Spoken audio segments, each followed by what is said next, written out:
Here I'll show you how I got a floor that looks like this from one that looked like this. Showing you all my fears. I've never used 24 grit before. I'm just worried that that's just going to tear a hole in here. All the frustrations. I'm not having a good time at all. It just ends up like looking like dog poo. And all the screw-ups.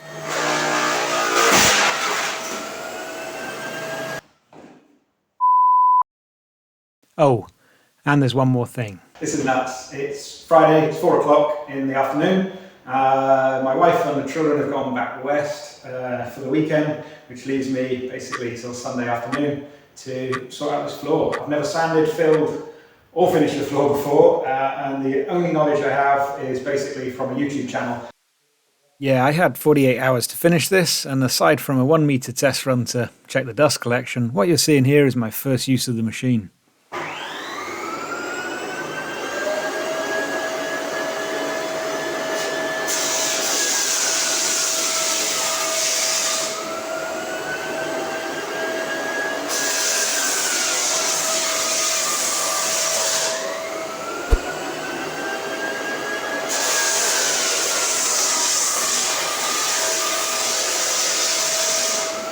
So, what brought me to doing this by myself? Well, two things really.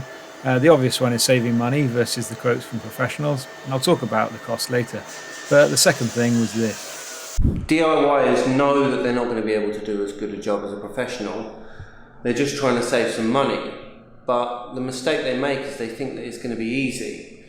Now, floor sanding isn't easy, it's a very involved task. DIYers know that they're not going to be able to do as good a job as a professional. That sounds like a challenge, doesn't it?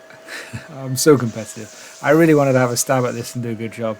But no, it wasn't Ben's remark there that persuaded me to do it. It was all the great content on his channel, how to sand a floor. I'll refer to some of his videos as I go through this, but really that set me up with the knowledge to have a go at this. Disaster, yeah? Look at that. Alright, so I'm really worried about this. One thing is there are a lot of high and low spots. Okay, but the other thing is the wheels running on this really uneven ground is sort of tipping it about a lot. So I think what I'm going to do is I'm just going to run across diagonally from the whole floor, go in the other direction as well, once over with the 40 grit and see how it looks afterwards, and then I might go down to the 24 if I gain in confidence. But the mistake they make is they think that it's going to be easy. As for the second part, that wasn't the case with me. I really worried about this sanding. I could just see too much going wrong after the hard work of leveling the floor, cutting these blocks, figuring out the pattern and gluing them down. So here I'll talk you through what I did and the mistakes I made, which may be useful if you're considering doing this yourself.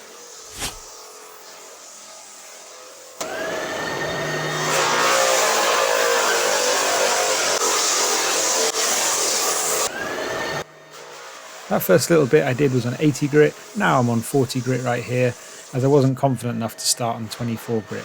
Note that the lower the number, the rougher the abrasive. I'm nervously going over the floor here, but all seems okay so far.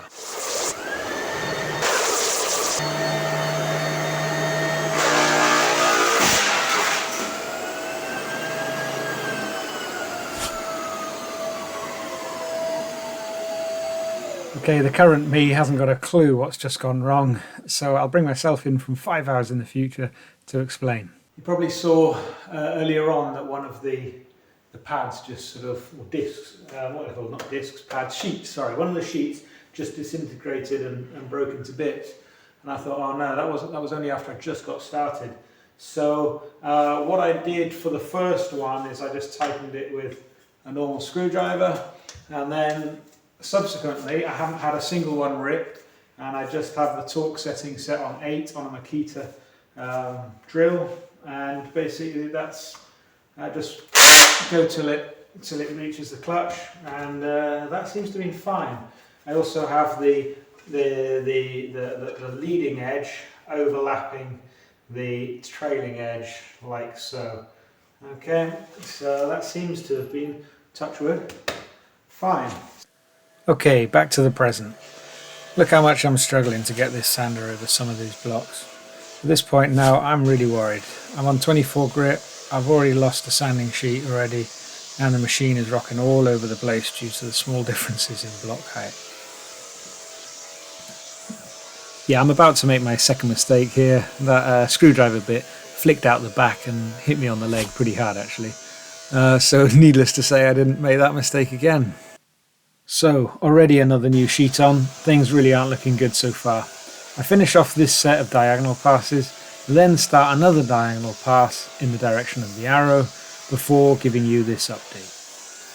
It's quite a nice colour this, but that's 24 grit going going kind of cross grain. It's going to be maybe interesting to see how smooth I can get that.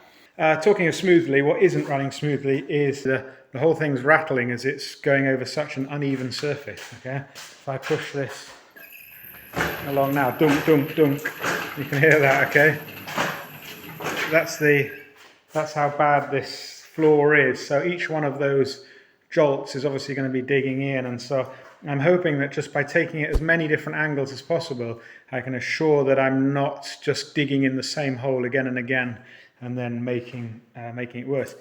So how did I come to that idea? There's one thing that everyone seems to know about floor sanding, and it's wrong. The one thing that everyone seems to know about floor sanding is that you have to sand with the grain of the wood. It is wave city. Look at that.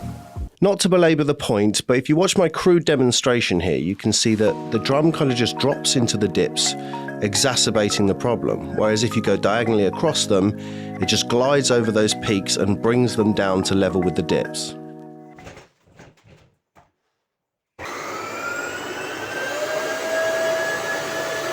Crude, maybe, but definitely effective.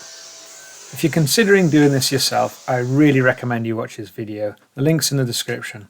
It's such an effective demonstration of what sanding in the same direction does. By using wood stain in the finish, the second diagonal sanding that he does in the full video gives a real light bulb moment where it all makes sense. Well, it did for me anyway. It's a very clearly laid out demonstration, and it must have taken so much time and effort to make. Ben, if you're watching this, thanks loads. By the way, he's got some pretty entertaining videos on sanding cowboys on his channel. They're a great watch, he really rips into them. I just hope my efforts here don't ever feature in a future episode of his. That small area there is a little bit higher than the rest of the floor, so with each run I give it a few extra passes just to bring it down to the same level as the rest of the floor. This is my second parallel run, not much to report here except you may see a puff of dust coming out. Basically the vacuum cleaner was stuffed at this point and I didn't have a clue. I didn't film it, but the filter was completely buried in the full vac barrel of dust. However, here I show the reduction in airflow as the pool sock I covered the filter with needs brushing off. Okay, I haven't gone mad. That was just nice to feel it becoming smoother. I don't think this was a great beginner's project, to be honest. The room was previously two smaller rooms, the diner with the original parquet. The kitchen had some sort of lino, so I laid those blocks.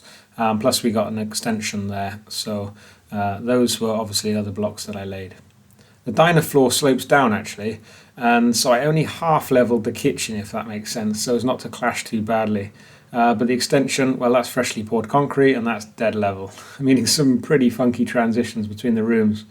I give these transitions extra passes to try and flatten the floor rather than just smooth the blocks. And as we progress, you might see that this is one of the few things in this project that actually seem to go quite well.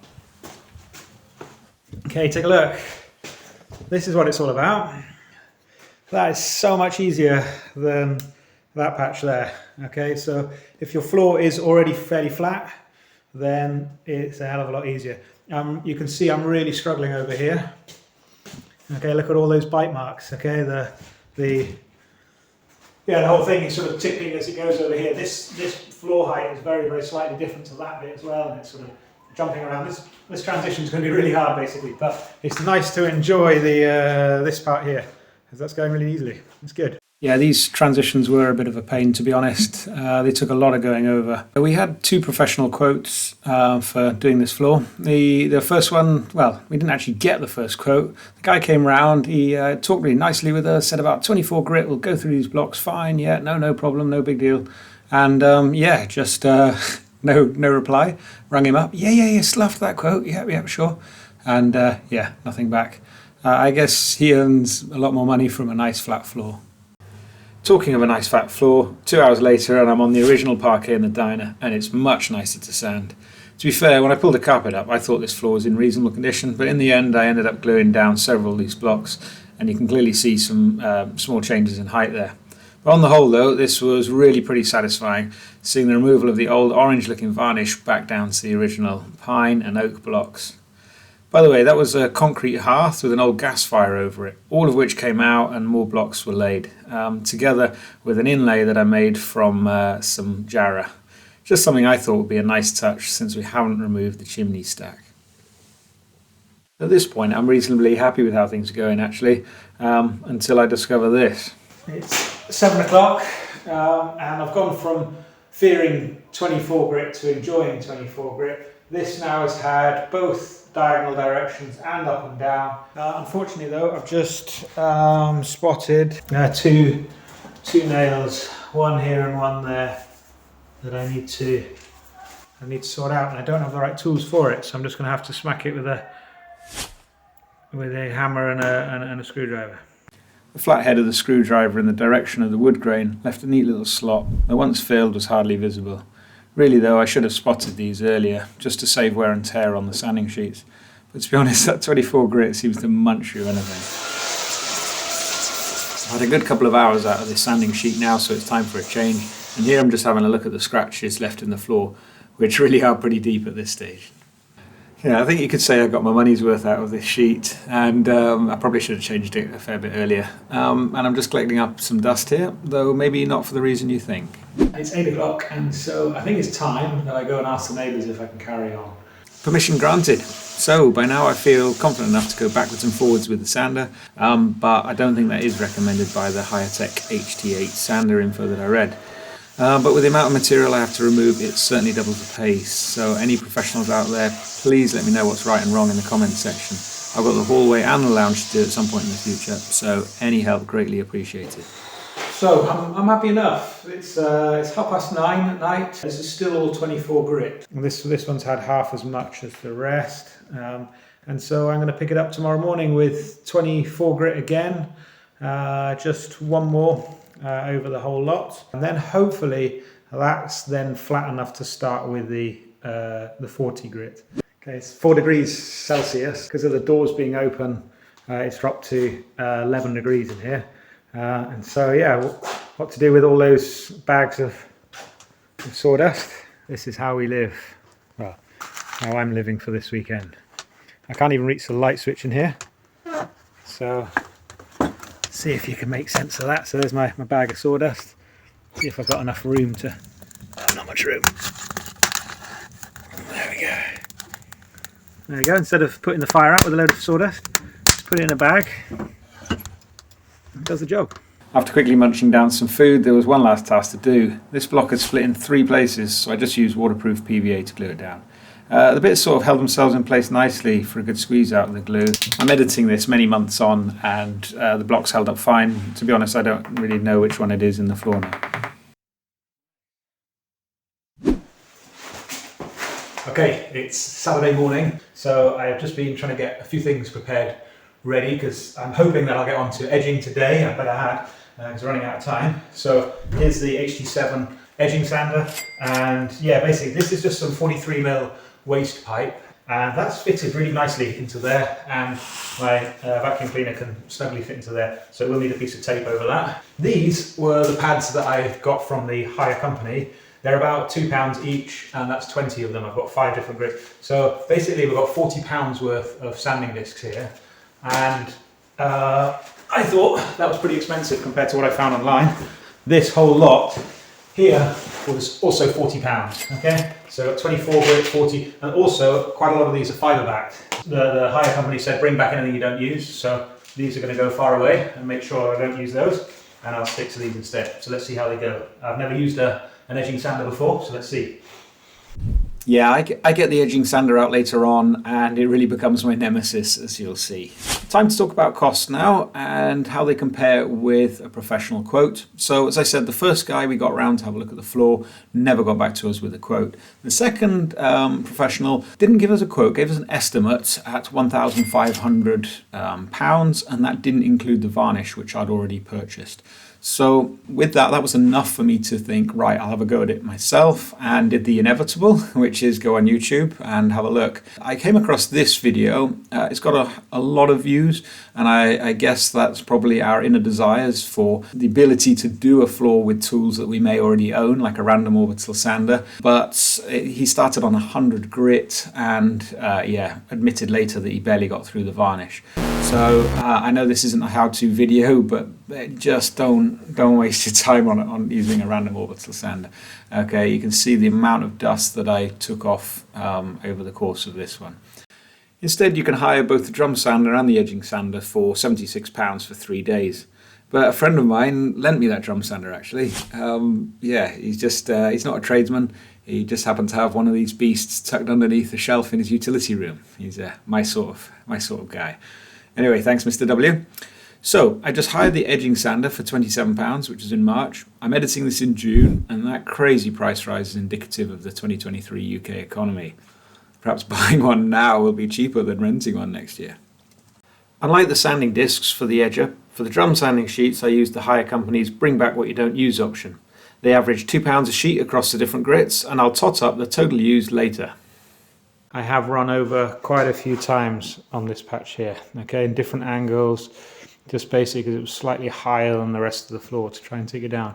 But any lows, like those blocks there, you know, there's no point just keeping rolling over those, or you're just going to dip down. Since I didn't hire the drum sander, I didn't have any of the accompanying dust bags. I'd be interested to know how well these things work.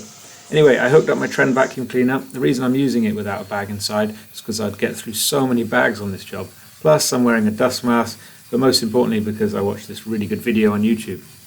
So you'll be able to see how both a 12-year-old shop vac and a brand new shop vac compare to the Festool. I'm going to leave the old filter in the old shop vac without a bag. We can all assume the results should be disastrous. And I'll put a HEPA filter and HEPA bag in the new one. It'll be interesting to see if there's even a difference. I really can't believe I've done that. I've tilted the whole thing on its side to get past the cable.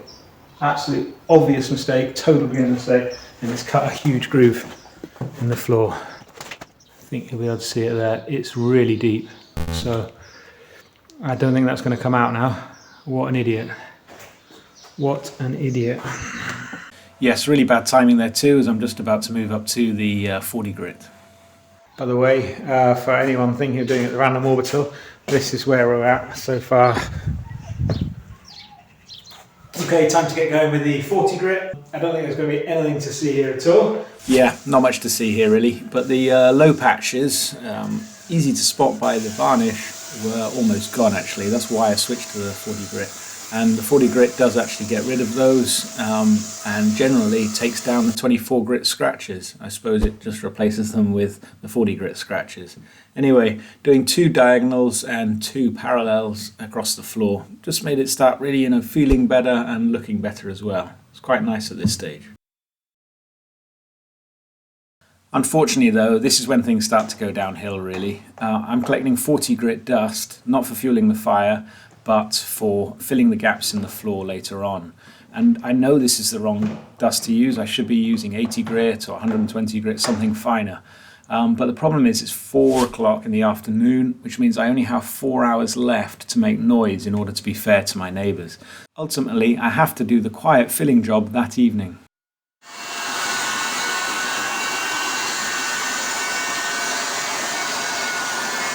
See, it's a pretty heavy thing and not so easy to move about. That's just me being a wimp. So I'm on the edging now and I changed the 24 grit to speed things up. My rowing days are long gone, so my legs soon turn to jelly holding this squat stance. The HT8 doesn't have nearly the reach under the units and radiators that the one Ben uses for his work, Most of the time it goes okay, but it didn't seem to traverse the floor very well, and occasionally judded really badly, leaving deep scratches. Please leave a comment if you know why this happens, but my thought is that the little wheels need to be lowered a tiny fraction to avoid the rear of the disc taking the weight at the same time as the front of the disc. Can't say it's my favourite job in the world. I find on my knees is easier. My legs just can't sort of handle it, and my friend told me sort of hold your arms on your knees to hold it and sort of direct it, but seems to be doing all right, just laying flat and moving it about a little bit. Oh, and the wheel fell off. Well, at least I know why this has been such a pig to handle. That's how they're supposed to turn. And this one's bearings are shot. I've tried to oil them, but I've just been able to put oil on the top. This fell out, and yeah, really not good at all. So that's why I've been struggling, but that's all I've got now, so I've got to keep going. So with the wheel back on, I lumped it around the rest of the room with just 24 grids on for now. I dropped to my knees every now and then when my wimpy thighs gave out.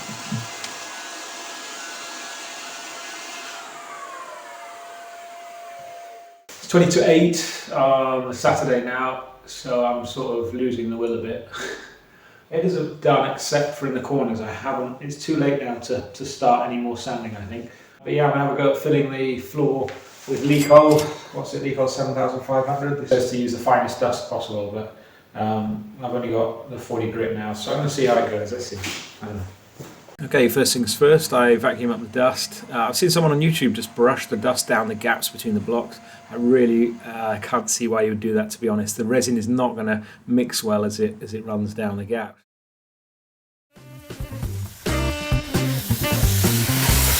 Just move it in a kind of a figure of 8 pattern.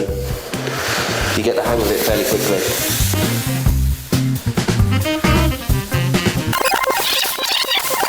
I don't know if you've watched a professional laying bricks before and then had a go yourself with all the dexterity of a toddler spooning yogurt.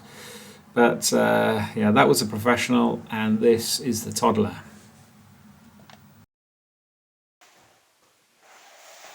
Oh man, what am I doing? Taking a look at this, look at it, it's like a paste. I'm just glooping that all over the floor. Ah, dearie me.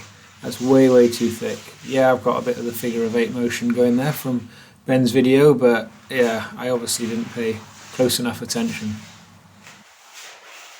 Oh man, painful to watch. Let's remind ourselves how thick this filler should be. Well, I might as well get this on camera because I'm not having a good time at all. Just ends up like looking like a dog poo. Okay, I'll scrape it back to where it should be. Maybe, did I not hoover the floor well enough? I don't know. But I can't seem to get a nice sort of runny consistency. I'm going to run out of Lecol today. Okay, I've got to put that there. I don't seem to want to mix into a nice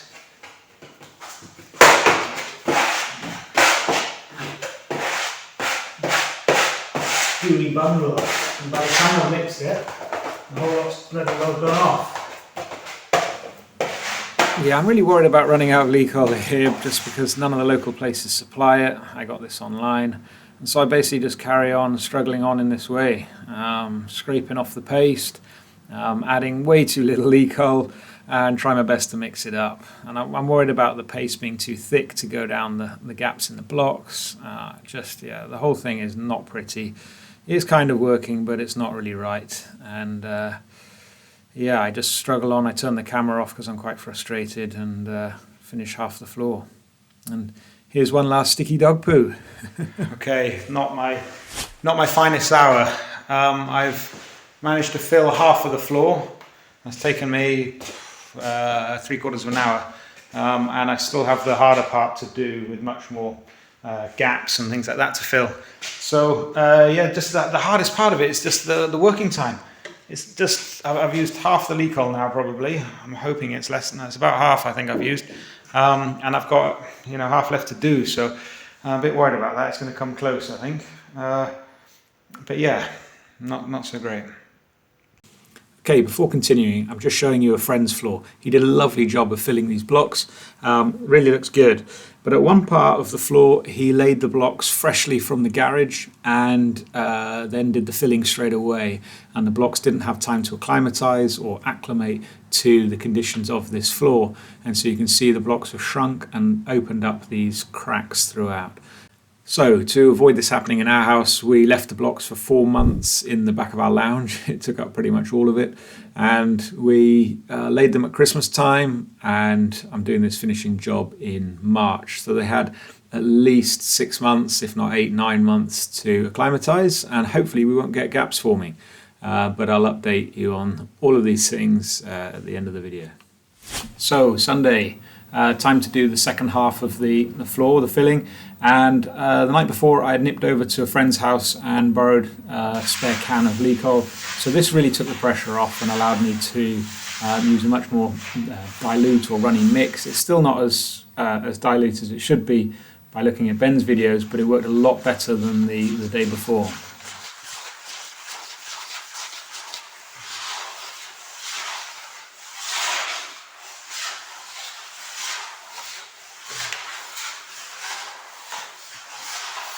I didn't have to borrow my mate's Lecol in the end, so it was fine on the one tub. The 5 kilograms has done the whole room, and I've got a little bit spare.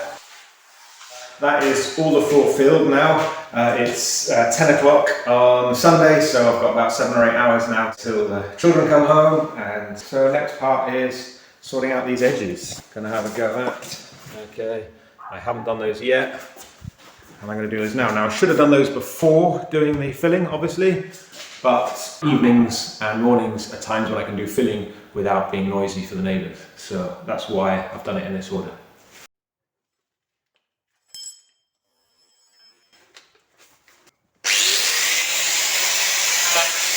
I was given this angle grinder by a really nice neighbour before he passed away, and it came with a backing pad to which I've got an 80 grit sanding disc. It really cuts through wood, so you've got to be careful. But with gentle passes, it can do a great job of flattening. What kind of a YouTube video would it be without an obligatory sharp chisel shot? But really it seemed a quick and easy way to get rid of the last little lip that was remaining. A quick pass with the supermarket detail sander gets the floor nice and smooth in the corners, and I repeat this for all the concave corners in the room. By the way, that horrible ring left by my crappy job with the edging sander gets taken out in the subsequent passes with the drum sander. So now I move on to 80 grit now, and this is where it all gets much nicer to do. The floor is much more flat now, and so there's no rocking about of the machine. It just feels nice. Every pass that you do, the blocks start to smooth up and just look better. It's really satisfying. What's becoming clear though is that I'm not going to finish this on time. It's 12:30 now, so I don't have much time before the children come home. But yes, I worked my way through the grits from 80 grits to 120 grit. I used just parallel lines, parallel to the blocks on the 80 grit. I think this is really good. And then I make a big mistake. I'm really worried about making the sort of wave patterns in the floor when you only go in the same direction. I hope that that's not the case at all, because really the rest of it looks pretty good. Yeah, because I'm worried about that, I might do the 120 grit going in diagonals and then in parallel. Oh, I really wish I hadn't done this on the last grit. Any little imperfection, or big imperfection for that matter, just stands out so much more when it's 45 degrees to the block direction rather than parallel to the block direction. And you'll see what I mean at the end of the video. However, at this stage, it's just starting to look really nice. Each pass, just everything's looking smooth and good, and I'm getting really excited at this stage. The random orbital guy can have the last laugh as I get mine out and use it round the edges for about 40 minutes, clearing up where I'd done a poor job with the wonky edging sander. Bad workers always blame their tools, eh? So there it is, the sanded floor. I was really happy with it. It looked good to my eye, and yeah, I would say if you're watching a video, any video where they end with the sanded floor, just take it with a pinch of salt, because it can look really good at this stage. But my satisfaction with my level of workmanship dropped Not when I put the varnish on, but when I got down low and it had dried and we had some evening sun coming across the floor. Moment of truth. I've got BONA Classic, but it should be that one. Hope it doesn't make everything go golden and orange and stuff like that, so let's see. This is the orangey colour that I was really hoping to avoid. Clearly a style of yesteryear. I suppose it'll probably be back at some stage. But I found this part really straightforward, cutting in around the edge, pouring the varnish onto the floor and then rolling it out, making sure you haven't got any drips or any really thick patches. And basically, yeah, I just tried to keep a wet edge, and that wasn't very difficult to do. Okay, a quick note about costs and number of sheets used, etc. The floor was 35 square meters, and although I borrowed the drum sander, I did hire the edger, and that meant I could use their bring back what you don't use service on the sheets, which was great, because then I only pay for the number of sheets used. But foolishly, for the edging sander, I thought, oh, I'll save money and buy the discs online because they were a lot cheaper and better quality. So I did that and ended up with way too many, and so that was one of the biggest costs actually. But all in all, it came out at about £171, probably 180 by the time you've thrown in a few extra random orbital pads. And here's a breakdown of the rest of the costs. I hate to ask, it really grates on me, but if you found anything useful in this video, I'd really appreciate your support. I'm new to this. This video has taken me really best part of a year to make, honestly, because I don't get a whole lot of time outside of work. But I don't know what likes do, but subscribing would really spur me on to make more videos. Or just leave me a comment. Are you thinking of having a go at this yourself? Or are you a pro and can help me with tips for the lounge that I've got to do next and the hallway? But I'm doing all sorts of woodworking projects, mostly with recycled timber and trying to keep costs down, but aiming to make a beautiful piece for the house at the end of the day. So you never know, subscribing not only motivate me to do more videos and get around to the editing, but yeah, you never know. Another video may pop up in your feed at some point. Oh, and I promise it'll be a lot shorter next time.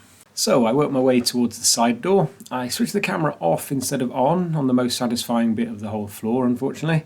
Oh man, I'll have to sand it all back now and do it again. I forget to lock the cat flap. In fact, I don't know if the cat's in or out at this stage. My family come home and my wife's not as impressed with the block pattern as I was hoping. But a few hours later, I get a top coat on, but the hardwood's already got its nice colouring by this time. And here I am on Monday taking a look at it. So it's Monday evening, so I didn't get it all finished by the end of Sunday, but I managed to get the primer on and one layer of the varnish. So I'm using the BONA Mega, and it's a water-based one, and I'm always worried about water-based compared to solvent-based. Hopefully it'll hold up with the test of time, let's see. I will report back if it's not very good. It recommends 2 to 3 layers.